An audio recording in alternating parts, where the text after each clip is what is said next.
अखाड़ा बहू ने पछाड़ा। माँ जी, ये कैसे बना रही है शिमला मिर्च? नहीं नहीं नहीं, ऐसी कोई नहीं खाएगा, आप हटिए, मैं बनाती हूँ। कोई नहीं खाएगा? अरे तेरे मायके वालों के लिए नहीं बना रही हूँ, अपने पति, बेटे और बेटी के लिए बना रही हूँ।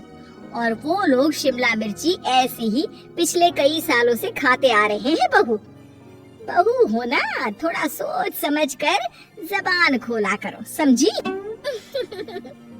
माँ जी, फिर तो मैं यही कहूँगी कि आपको खाना बनाना आता ही नहीं। बहू शिमला मिर्च बना लेती है, लेकिन अपने अंदाज में, फिर खाने के टेबल पर। ये सब्जी क्या बहू ने बनाई है? आज बहुत अलग लग रही है। भाभी, रंग तो बड़ा अच्छा दिख रहा है सब्जी का। अरे नहीं नहीं, मुझे तो माँ के हाथ वाली खानी थी। क्या है रीना, सब्जी माँ को ही बनाने दिया करो ना। सास, जिसे अब थोड़ा सा अपना पल्ला भारी दिख रहा होता है। अरे अब बेटा मेरा जमान आ गया। ये घर कभी मेरे नाम से चलता था, लेकिन अब लग रहा है कि मेरा होना ना होना एक ही बराबर है। बहू तो पूरे घर के साथ रसोई में भी राज करना चाहती है। माँ जी, आप ही ने तो कहा था शादी के वक्त कि रानी बनाकर रखेंगी मुझे। तो देखिए, रानी का काम यही होता है ना, राज करना। अरे देख बहू, माना तो राज करना चाहती है, लेकिन भूल मत, पूरी रियासत अभी मेरी है। अरे कैसी बात कर रही हो तुम दोनों? और ये क्या तरीका होता है बहू से बात करने का? बेचारी अभी तो आई है, उसको आजादी भी नहीं दोगे क्या? तो वो इस घर को अपना घर कैसे समझेगी? देखिए पापा, माँ सही कह रही है, घर को अपना घर समझी, इसमें कोई बड़ी बात नहीं है, लेकिन सिर्फ अपना और हमें पराया करने की कोशिश करे ना जी ना, ये सोच तो बिल्कुल अच्छी नहीं है। देख, तू छोटी है ना, छोटी की तरह रहा कर, हर बात पर बीच में ना बोला कर। क्यों? वो मेरी बेटी है तो मेरे तरफ से ही बोलेगी ना। माँ जी, ये तरफ तरफ क्या होता है? हाँ, वो मेरी बहन नहीं है क्या? मैं मानती हूँ कि आज मैंने सब्जी बना दी, लेकिन थोड़ा खाने में बदलाव करना हम स्त्रियाँ भी तो जानती हैं और चाहती भी हैं। तो इसका मतलब ये तो नहीं कि घर के खाने की कोई वैल्यू ही नहीं है। देख, मैं कोई बहस नहीं करना चाहती, जाओ खाना खा लो। सभी खाना खाने बैठ जाते हैं। अगले रोज, माँ जी प्लीज, ये आस पड़ोस वालों को बोलिए ना, मुंह उठाकर घर में मत आ जाया करें। अरे किसी के घर आने जाने का कुछ वक्त तो होना चाहिए। यहाँ तो सारा दिन मानो लोगों ने धर्मशाला बनाकर रखी है।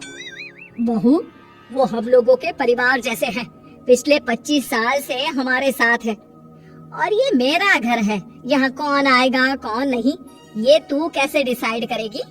और हाँ, तुझे अगर पसंद नहीं ना, तो अपने कमरे में चली जाया कर। वो लोग बात ही कर रहे होते हैं कि पड़ोसन आ जाती है। अरे बहन, हम लोगों ने जागरण रखा है माता का आज रात, सुबह का भंडारा भी, तो बहू रानी को लेकर आना। हाँ बिटिया? अच्छा चलती हूँ, और घरों में भी निमंत्रण देना है। अरे हाँ हाँ, हम जरूर आ जाएंगे। वैसे किस किस को बुला रही हो? वो तुम्हारी ननद और भाभी भी आ रहे हैं क्या? माँ, क्या आप इनके पूरे खानदान को जानती हैं? अरे भाभी ने ही तो मेरी ननद की शादी की पूरी तैयारियां कराई थी, और मेरे मायके में भी पापा की मौत के बाद वहाँ रहकर इन्होंने ही मुझे संभाला था। इतना तो कोई किसी के लिए नहीं करता। अच्छा, मैं ना फल दे जाऊंगी, काट देना भाभी, मैं दूसरे काम पूरे कर लूंगी। मेरी तो तबीयत खराब है माँ जी, आप ही काट देना सारे फल। मैं रात का खाना भिजवा दूंगी, परेशान ना होना। हाँ? अरे नहीं नहीं, हम लोग बना लेंगे, 4 लोगों का खाना तो बनाना है। अरे नहीं नहीं, आप फल पर लग जाओगी, और बहू की तबीयत भी ठीक नहीं, खाना मैं ही भिजवा दूंगी। पड़ोसन चली जाती है और सास बहू की तरफ देखती है। देखा, जिसे तू धर्मशाला बोल रही थी, वो कितने अपने हैं। हाँ माँ जी, आप उनका काम कर रही हैं, उनके जागरण का प्रसाद तैयार कर रही हैं, तो वो क्या इतना भी नहीं करेंगे आपके लिए? ओहो, तुझसे बहस क्या करना बहू। तभी बहू की माँ आ जाती है। अरे बहन जी, बेटी से मिलने का मन किया तो बिना बताए ही आ गई, बुरा न मानना। ये मत समझना कि ये मेरा घर नहीं, कोई धर्मशाला है। अच्छा अच्छा, तो ये घर पर आए मेहमानों को घर नहीं धर्मशाला वाला समझाने वाली आप ही हैं।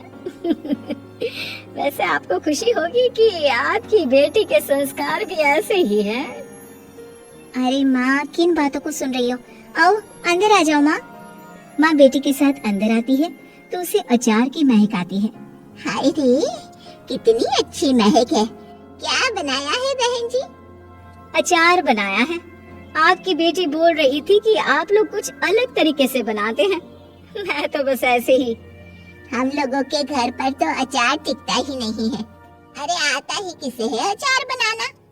लेकिन जैसे ही बेटी माँ को कमरे में ले जाती है, क्या है माँ, क्यों आ गई यहाँ पर? बताकर तो आना चाहिए। अरे कैसी बात कर रही है बेटी? माँ को बेटी से मिलने का मन किया तो क्या माँ नहीं आ सकती? आ सकती है माँ, क्यों नहीं, लेकिन तू ना पूरा खेल बिगाड़ रही है। खेल? कैसा खेल बेटी? मुझे भी तो बता देती तो मैं भी खेल लेती। माँ, जब से शादी करके इस घर में आई हूँ ना, सासू माँ ने मेरा घर का रट लगा कर रखा है। अब मैं ये बताना चाहती हूँ कि यहाँ मैं आ गई हूँ। कोई भी चीज जो पहले होती थी वो ठीक नहीं थी, तो मैं उसे परफेक्ट करूंगी। अच्छा, यानी बात सिंहासन की है कि पहली रानी को उतारना है।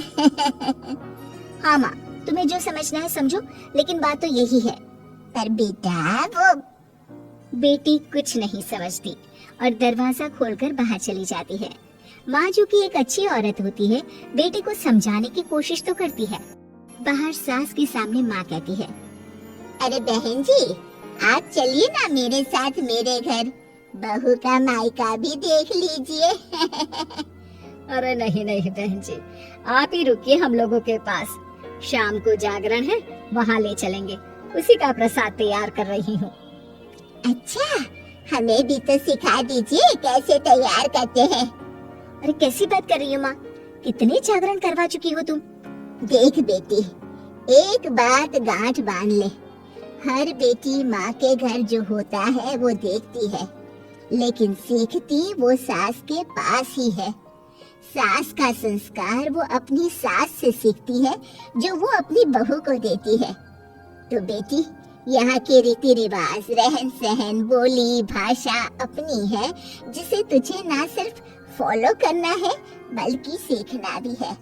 और जहाँ तक सवाल है पूरे घर की रानी बनने का, तो जब तक तेरी सास महारानी है तो रानी ही तो रहेगी, क्यों बेटा? बहू माँ की बात समझ जाती है और सास भी बहू की माँ का मन ही मन शुक्रिया अदा करती है।